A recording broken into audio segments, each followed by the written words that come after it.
Olá meus amigos, olá minhas amigas, sejam bem-vindos ao LivreNet. Meu nome é Renato Montan, sou professor de Processo Civil e juntamente com o professor Rodrigo da Cunha Lima Freire, tenho 4 volumes da coleção, os volumes 22, 23, 24 e 25. O tema que nós vamos enfrentar hoje é um tema interessantíssimo denominado ações dúplices. Para que a gente possa entender isso, nós temos que partir de algumas premissas importantes. Primeira premissa é que a contestação é uma defesa estática, ou seja, quando o réu se defende, ele não pode formular pedido, ou na expressão que o direito alemão costuma adotar, o réu não pode ampliar o objeto litigioso, a Ansprüche. Por que o réu não pode ampliar o objeto litigioso? Porque a contestação tem por objetivo, única e exclusivamente, elidir, neutralizar a pretensão do autor. Então o réu não pode trazer elementos novos para que ele possa discutir dentro do judiciário novas questões. Só que a gente sabe que muitas vezes o contrato ou a relação jurídica estabelecida do réu para com o autor é uma relação sinalagmática, é uma relação bilateral e ela pode ensejar obrigações não só para o autor como para o réu. E muitas vezes, quando o réu é citado, ele não só deseja se defender, como ele também tem o interesse de contra-atacar. Este contra-ataque é formalizado por uma peça processual denominada reconvenção.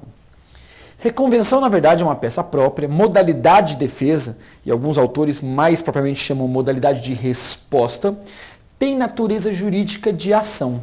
Tirando alguns autores brasileiros, como o professor Cássio Scarpinella Bueno, praticamente toda a doutrina defende que a reconvenção seja uma ação.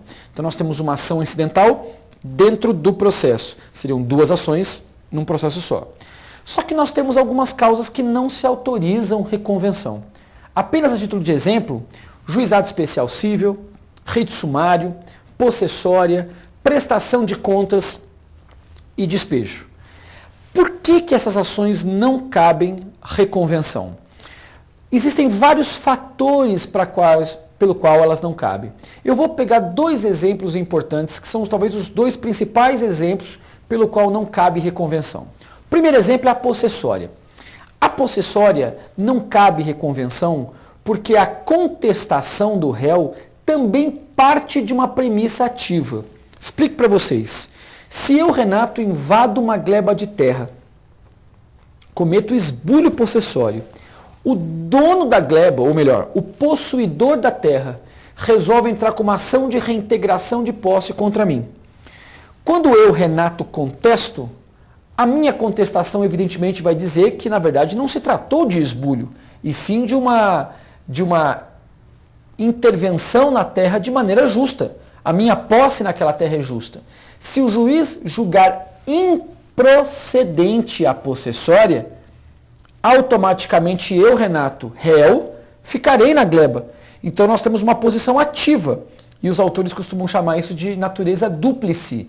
Por que natureza dúplice? Porque a contestação exerce uma dupla função. Eu contesto a pretensão do autor e obtenho uma posição ativa de vantagem, qual seja a posse mansa e pacífica na gleba de terra.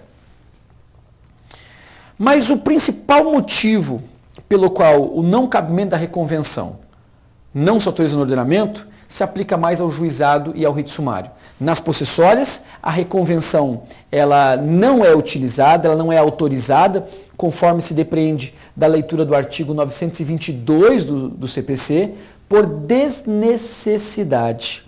No rito sumário e no juizado, a reconvenção ela não é aplicada por incompatibilidade, o que é bem diferente. Percebam, e eu vou pegar o exemplo só do rito sumário, porque a gênese do rito sumário e do juizado é a mesma. O rito sumário nada mais é do que um procedimento ordinário resumido. O rito sumário, a ele são submetidas causas de menor complexidade, conforme se lê do artigo 275, inciso 2, e causas de menor valor, até 60 salários mínimos. Então o rito sumário é como se, mal comparando, uma casa de 60 metros quadrados e o rito ordinário é uma casa de 200 metros quadrados.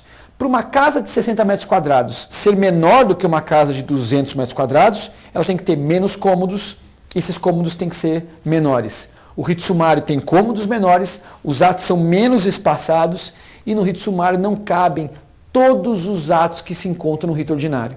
Por exemplo, No rito sumário não cabe a ação declaratória acidental. No rito sumário não cabe a maioria das intervenções de terceiro. E no rito sumário não cabe reconvenção. Mas isso não impede que o réu possa contra-atacar. Ou seja, a despeito do rito sumário não autorizar a reconvenção, o rito sumário tem a permissibilidade do contra-ataque, que será formalizado dentro da própria contestação. E o nome disso, pedido contraposto. Então a distinção entre pedido contraposto e reconvenção é uma distinção meramente geográfica. A reconvenção é uma peça autônoma fora da contestação. O pedido contraposto é um tópico dentro da contestação. E alguns autores asseveram que o rito sumário é uma ação de natureza dúplice, porque a peça de contestação exerce dupla função. Ela defende e contra-ataca. Muito obrigado.